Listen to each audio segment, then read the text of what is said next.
Top headlines. Andhra Pradesh హోంమంత్రి వంకల్పూడి అనిత విశాఖ జిల్లా సింహాచలం శ్రీ లక్ష్మీ నరసింహస్వామిని దర్శించుకున్నారు. ఆలయానికి చేరుకున్న మంత్రి అనితకు ఈవోఎన్ సుజాత, ప్రధాన అర్చకులు శ్రీనివాసాచార్యులు, వేద పండితులతో కలిసి సంప్రదాయబద్ధంగా స్వాగతం పలికారు. దర్శనానికి ముందు ఆమె స్వామివారి కప్ప స్తంభాన్ని ఆలింగనం చేసుకున్నారు. అనంతరం స్వామివారి దర్శనంతో పాటు ప్రత్యేక పూజల్లో పాల్గొన్నారు.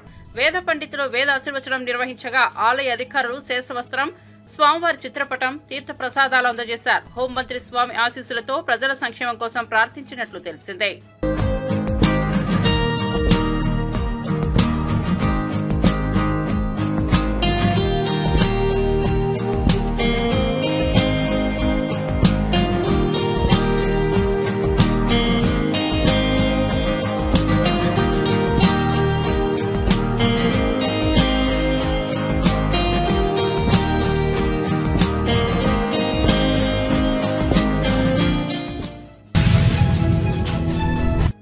హుజనాబాద్ లో ఎల్లమ్మ బోనాల పండుగ భక్తి శ్రద్ధలతో వైభవంగా కొనసాగింది. ఈ సందర్భంగా ప్రత్యేక పూజలు, ఊరేగింపులు నిర్వహించగా స్థానికులు పెద్ద సంఖ్యలో పాల్గొన్నారు. తెలంగాణ రాష్ట్ర మంత్రి పొన్నం ప్రభాకర్ కూడా ఈ వేడుకల్లో పాల్గొన్నారు. భక్తులతో కలిసి మంత్రి డప్పుల మధ్య నర్తించడంతో వేడుకకు మరింత ఉత్సాహం తెచ్చింది. పల్లకి ఊరేగింపు సమయంలో మంత్రి జానపద పాటలకు అడుగులు వేసి అందరినీ ఆకట్టుకున్నారు.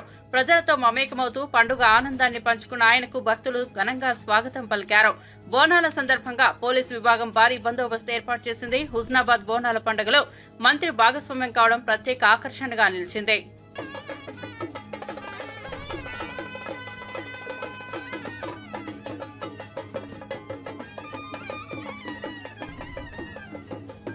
మళ్ళీ పౌర్ణమి దాకా జరిగే ఉత్సవాల్లో లక్షలాది మంది పాల్గొంటారు. పక్క రాష్ట్రాల నుంచి, పక్క జిల్లాల నుంచి కూడా అందరికీ స్వాగతిస్తూ ఉన్నాం. అన్ని రకాల ఏర్పాట్లు ప్రభుత్వ పక్షాన, అధికారుల పక్షాన అన్ని రకాల అంశాలు ఇక్కడ చేయబడతా ఉన్నాయి. దైవ ఎల్లమ్మ తల్లి అంటే ఆనాడు కాకతీయుల కాలం నుంచి సర్వాయి పాపన్న దగ్గర నుంచి ఈ యొక్క దేవాలయానికి ఒక చరిత్ర ఉంది.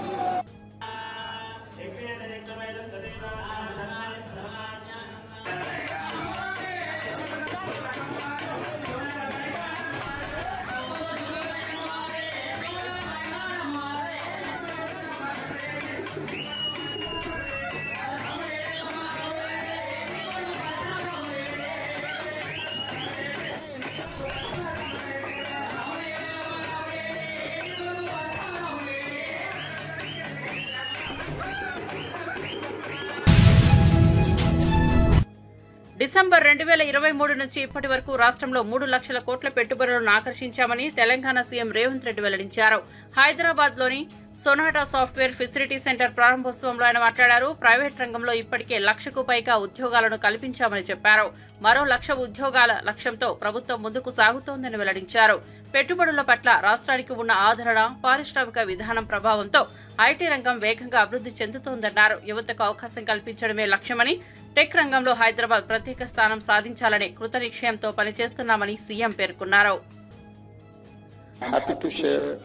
That we have attracted nearly 3 lakh crore investment since December 2023.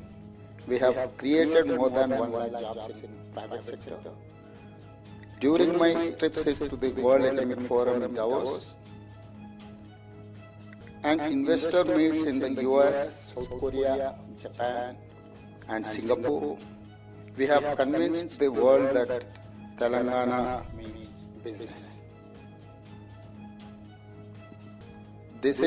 This year to Davos, we have become a #1 state in attracting investments at almost 1.78 lakh crores.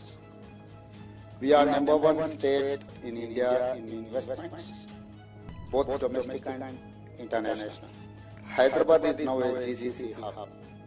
In both software and life sciences, Hyderabad emerged as a leading hub for AI-ready data centers, life sciences and manufacturing sectors.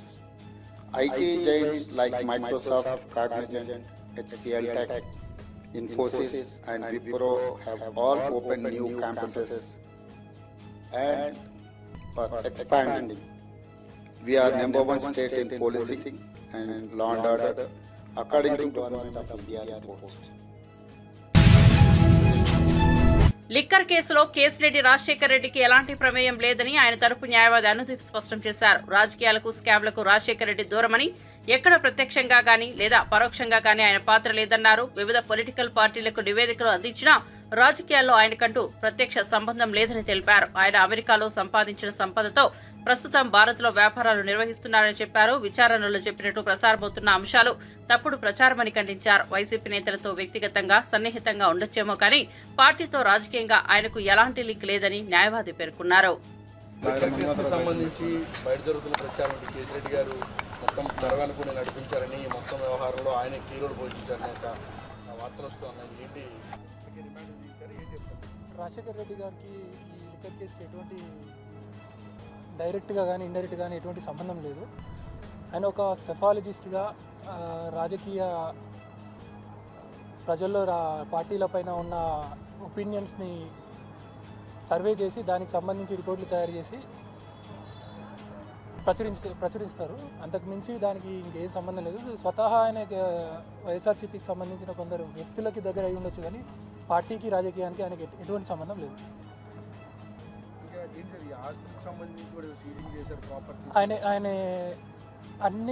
ఆయన ఆస్తులు ఏవి ఉన్నా కూడా, ఏ companies ఉన్నా కూడా, ఆయన సొంత properties ఏవైనా కూడా అన్నీ కూడా వైట్ ట్రాన్సాక్షన్లో అన్నీ క్లియర్. ఆయన యుఎస్లో సంపాదించిన వైట్ అమౌంట్తో రన్ అవుతున్నాయి.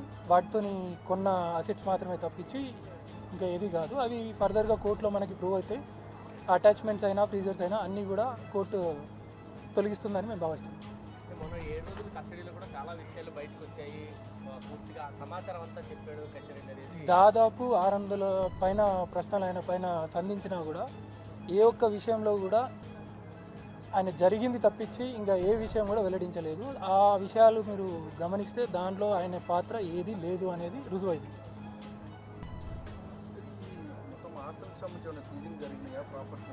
ఆయన కంపెనీస్, వాళ్ళ ఫ్యామిలీకి సంబంధించిన కొన్ని కంపెనీస్ బ్యాంక్ అకౌంట్స్ని ఫ్రీజ్ చేయడం జరిగింది. అది ప్రిలిమినరీ ఇన్వెస్టిగేషన్లో భాగంగా చేసింది కానీ దాంట్లో ఏదో జరిగింది అనేది మాత్రం ఇంకా రుజువు అవ్వలేదు. ఆడిట్ జరిగినాక ఫ్రీజింగ్ ఏదైతే ఉందో తొలగిస్తారు, లేదా కోర్టు త్రూ అది మేము ఏదో కోర్టు దాన్ని తొలగిస్తుందని మేము భావిస్తాం.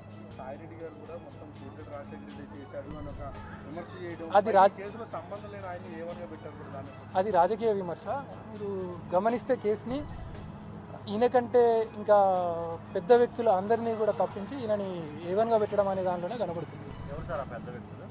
అది మీకే తెలియాలి. నా రాజశేఖర్ రెడ్డి వారికి ఏది ఉన్నా కూడా నేను దానికి సంబంధించి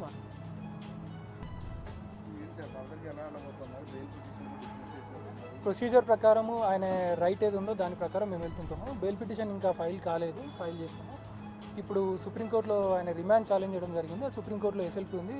వచ్చే 14వ తారీఖున అది హీరింగ్కి వస్తుంది.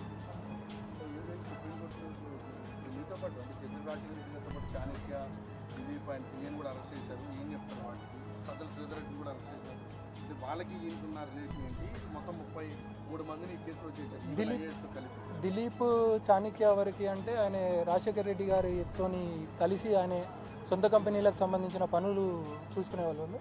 అంతకు మించి ఈ లిక్కర్కి కానీ ఈ పాలిటిక్స్కి కానీ ఎటువంటి సంబంధం లేదు.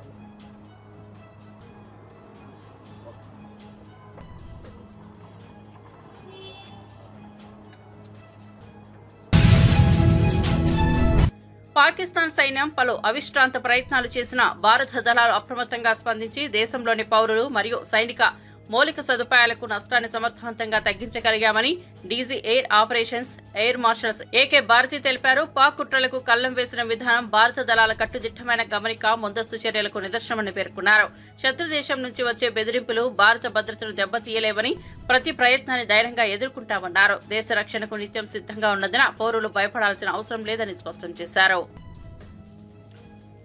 This brings me to the point, how have Indian forces managed to minimize the damage to both civilian and military infra in the country, in spite of the unrelenting efforts by the Pakistani forces?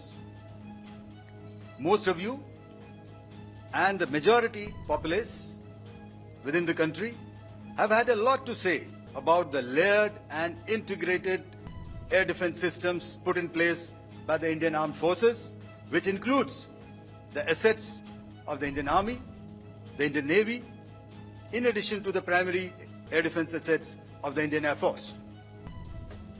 As you all are well aware, this robust AD system comprises of a large variety of multi-layered AD sensors and weapon systems, from point defense weapons like the low-level air defense guns, shoulder-fired manpads, and short-range surface-to-air missiles or SAMs, to area defense weapons like the air defense fighters and longer-range surface-to-air missiles within our inventory. Additionally, the numerous waves of drones and unmanned combat aerial vehicles employed by Pakistan were also thwarted by the indigenously developed soft and hard kill counter-US systems. మాజీ CM YS Jagan helicopter ఘటనపై కొనసాగుతున్న విచారణలో రాప్తాడు మాజీ MLA Thopudurthi Prakash Reddy హాజరయ్యారు.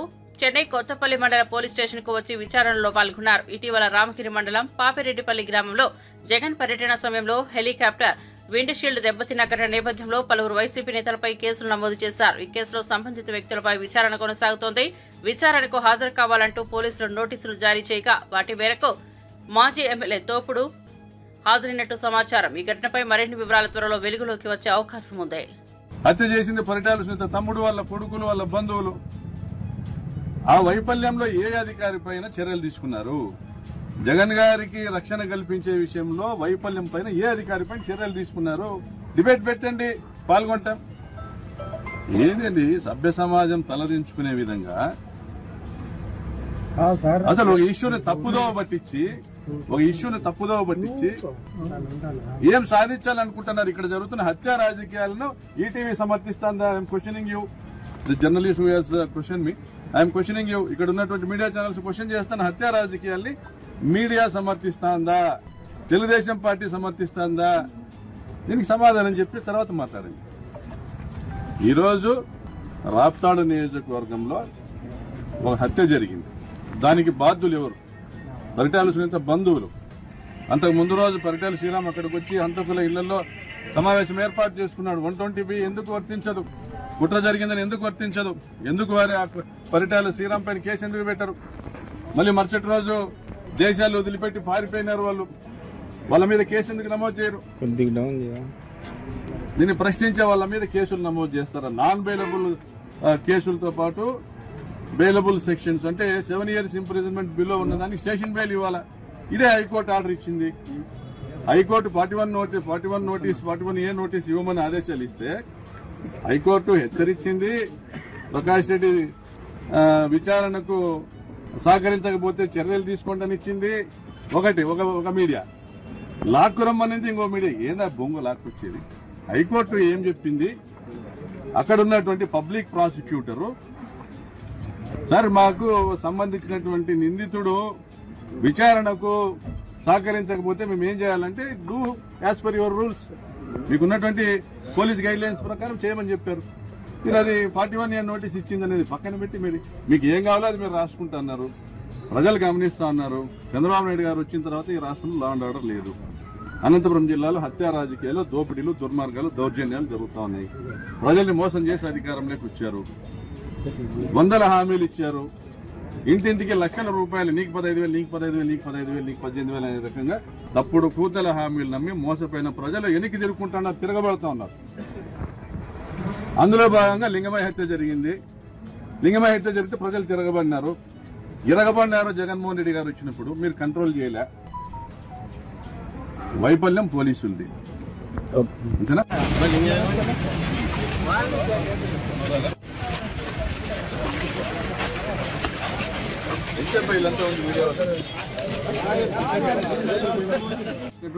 వారి ప్రశ్నలన్నీ కూడా అడగడం జరిగింది.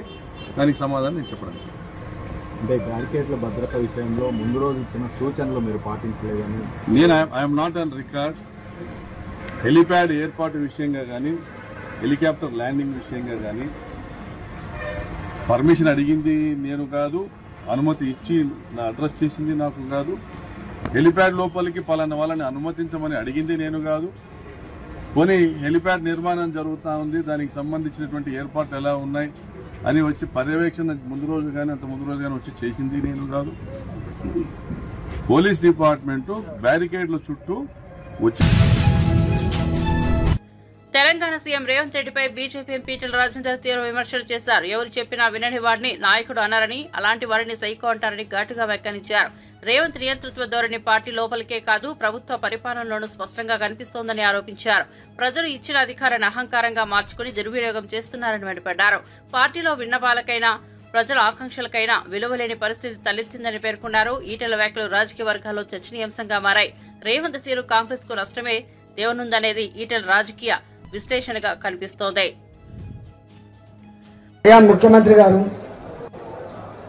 ఏదో పెద్ద మార్పు వస్తుందని చెప్పి నీకు అధికారం కట్టబెట్టింది, పేన మీ నుంచి పూలబడ్డ అవుతుంది, ఎందుకు ఇట్లా ఆలోచిస్తున్నారు అని చెప్పి చాలాసార్లు మాట్లాడితే ఆయన ఇంకింత రెచ్చిపోయి అన్న మాట ఏంటంటే, ఎవరు చెప్పినా వినను, నేను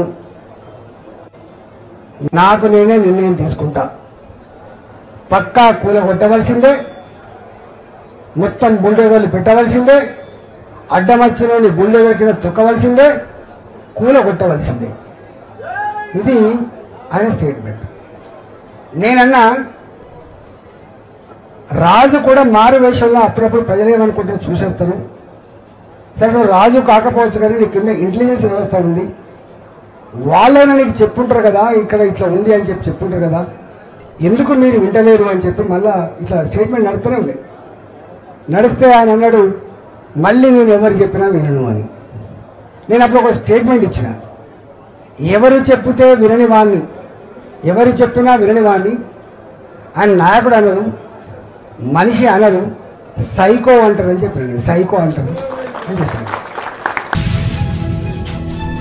ప్రధాని నరేంద్ర మోదీ అధ్యక్షతన దేశ భద్రతా పరిస్థితులపై అత్యున్నత స్థాయి సమావేశం జరిగింది. ఈ సమీక్షా సమావేశానికి జాతీయ భద్రతా సలహాదారు Ajit Doval, army, navy, air force చీఫ్లు, రక్షణ మంత్రి రాజ్నాథ్ సింగ్, విదేశాంగ సైనిక సేవా విభాగం ఉన్నతాధికారులు హాజరయ్యారు.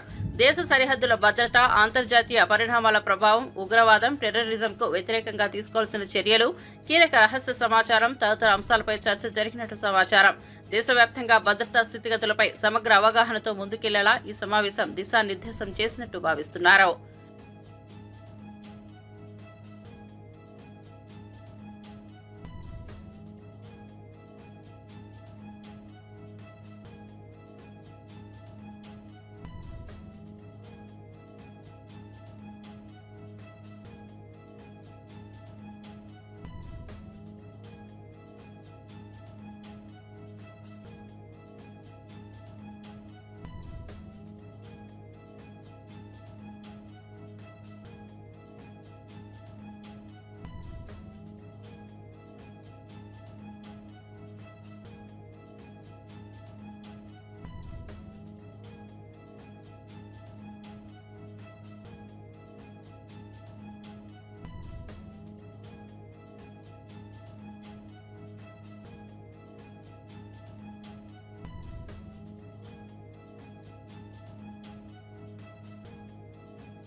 తిరుమల శ్రీవారిని ఆంధ్రప్రదేశ్ రాష్ట్ర మంత్రులు అచ్చెన్నాయుడు, కొల్లు రవీంద్ర దర్శించుకున్నారు. తిరుమలలో వైకుంఠ మండపం ద్వారా స్వామివారి సేవలో పాల్గొన్న వారు ప్రత్యేక పూజలకు హాజరయ్యారు. దర్శనం అనంతరం తిరుమల వేద పండితుల నుంచి తీర్థ ప్రసాదాలు అందుకున్నారు.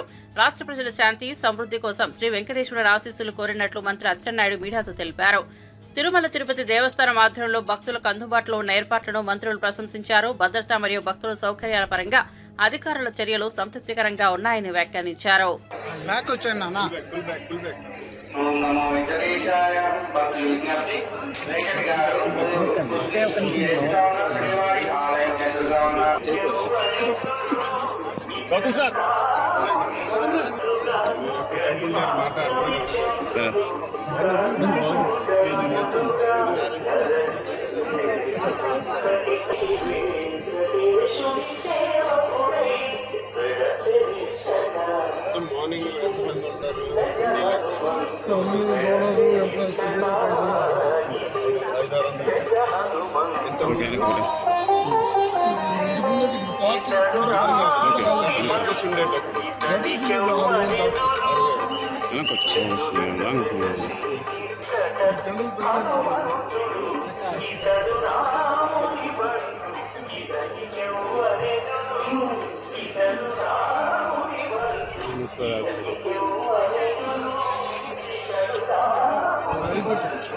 ముస్లే మాట్లాడినాడు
సీనియర్ నటుడు అక్కినేని నాగార్జున లైసెన్స్ రెన్యువల్ కోసం హైదరాబాద్ లోని ఖైరతాబాద్ రవాణా శాఖ కార్యాలయాన్ని సందర్శించారు. సాధారణ పౌరుడిలా వచ్చి ఫోటో దిగించి సంతకం చేసి అధికారిక ప్రక్రియను పూర్తి చేశారు. నాగార్జున రాకతో ఆర్టీఓ కార్యాలయంలో ఒక్కసారిగా ఉత్సాహం పెరిగింది. అక్కడి సిబ్బంది ప్రజలు ఆయనతో సెల్ఫీలు దిగేందుకు క్యూ కట్టారు. నాగార్జున కూడా అందరితో వినయంగా ఫోటోలు దిగుతూ అభిమానులను ఆకట్టుకున్నారు. కార్యక్రమం ముగిసిన వెంటనే తన కారులో వెళ్లిపోయారు. స్టార్ హీరో ప్రభుత్వ కార్యాలయానికి స్వయంగా రావడం అందరిలోనూ ఆసక్తిని రేపింది. సాధారణ విధానాన్ని పాటించిన నాగార్జున వినమ్రతకు నిదర్శనమయ్యారు.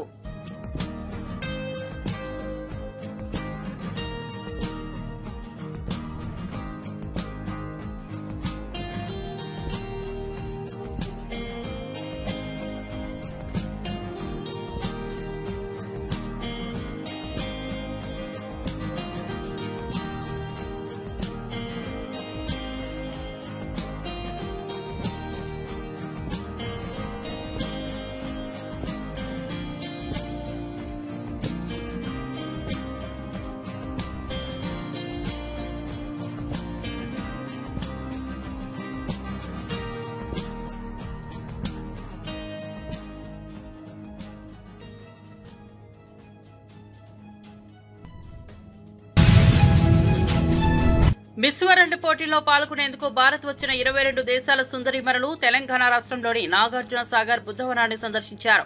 వారిని జానపద, గిరిజన నృత్య కళాకారులు సాంప్రదాయబద్ధంగా స్వాగతం పలికారు. బుద్ధవనం పర్యటన సందర్భంగా విహారాలని చూసి ప్రశాంతతతో నిండిన అనుభూతిని పొందారు. బౌద్ధ థీమ్ పార్క్ లో ఉన్న బుద్ధ విగ్రహాల వద్ద ధ్యాన కార్యక్రమంలో పాల్గొని ఆధ్యాత్మిక అనుభూతిని పొందారు. తెలంగాణ సాంస్కృతిక సంపదతో పాటు భారత బౌద్ధ వారసత్వాన్ని ఈ పర్యటనలో అత్యంత ఆసక్తితో వీక్షించినట్లు తెలిపారు వారు. ఈ అనుభవం తాము ఎప్పటికీ మర్చిపోలేమని అన్నారు.